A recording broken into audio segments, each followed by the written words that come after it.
নাটকের প্যান্ডেল নাকি এটা? এটা তো এমন একটা প্যান্ডেল যে এই যে বিছনা দেখছেন বালুর মধ্যে বইছে, এরা সব দামি মানুষ। এই বালুর মধ্যে বসাটা কত আল্লাহর কাছে দামি। আল্লাহ কয় আমার কাছে খুব মায়া লাগছে, ফেরেশতারা লেখ এই যারা বসছে জীবনের সব গুনাহ মাফ করে দিল। আপনি মস্কারি করেন না, মন চাইলে বসবেন, মন চাইলে উঠে যাবেন।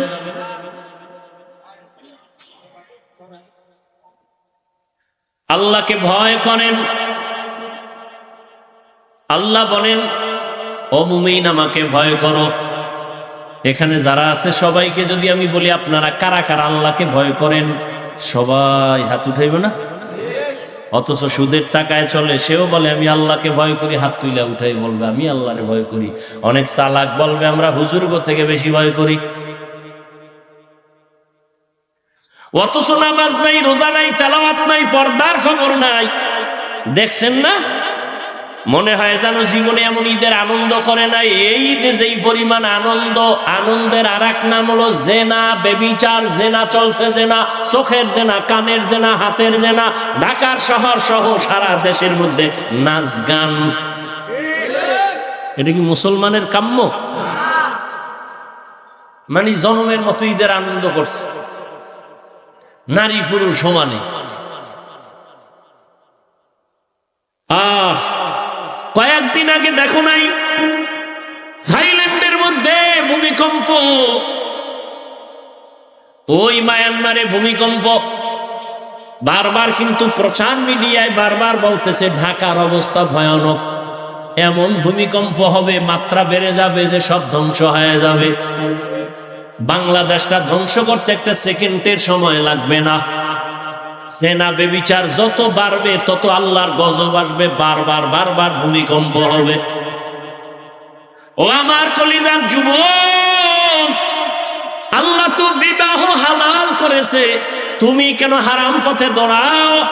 নিজের জীবনটাও শেষ, ওদিকে মুরব্বীদের বরদোয়া, মা বাবার বরদোয়া।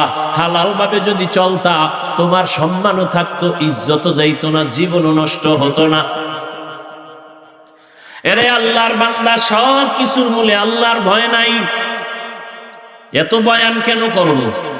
ওই যে আসার সময় দেখলাম এখানে শিয়া মসজিদ, আমি আশ্চর্য হয়ে গেলাম, বাংলাদেশে ওয়াজ করি এখানে এই মসজিদ। বড় কঠিন ব্যাপার। আপনারা মনে করছেন ইসলাম কায়েম হয়ে গেছে না? এত সোজা। কোন হিন্দু, কোন বৌদ্ধ, কোন ইহুদি, কোন খ্রিস্টান, ওদের জীবনে বাংলাদেশে আন্দোলন করতে হবে না ইসলাম ঠেকাবার জন্য। ইসলাম ঠেকাবার জন্য চান্দাবাজ আর ধান্দাবাজ মুনাফিক মুসলমানেরাই যথেষ্ট। আমি যে বয়ান করছি এই বয়ান কোন মসজিদের ইমাম করুক না, থাকবে চাকরি। এই হলো দেশের অবস্থা। আর আপনি ভাবতেছেন ইসলাম কায়েম হয়ে গেছে, এত সোজা। সকালবেলা দোকানটা খুলিয়ে এই গান চালায়, বরকত হাসতে শুরু। অথচ উচিত ছিল প্রত্যেকটা দোকানওয়ালা দোকান খুলিয়া কোরআনের তেলাওয়াত চালু করবে, সূরা ইয়াসিনের আওয়াজ, এবং নিয়ত করবে হে মালিক, আমার হালাল টাকার উপার্জন দিয়া আমার বাচ্চার পেটে আমি হারাম টাকা ঢুকাবো না। আমার স্ত্রী অবলা নিষ্পাপ, আমার স্ত্রীকে আমি হারাম টাকার কামাই করে বাজার নিয়ে তার পেটে দিয়া তার রক্ত আমি নাপাক করব না।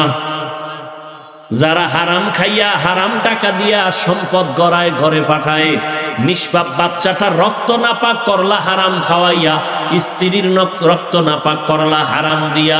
ও স্বামী রেডি হও, একদিকে স্ত্রীর জন্য তোমাকে জাহান্নামে যেতে হবে, অন্যদিকে সন্তানের কারণে বাবা হিসাবে জাহান্নামে যেতে হবে। হারাম খাইলা নিষ্পাপ সন্তানটাকেও তুমি হারাম খাওয়াইয়া তার ঈমান আমল জীবনটাকে নষ্ট করে ফেললা। এতটাই তোমার কপাল খারাপ,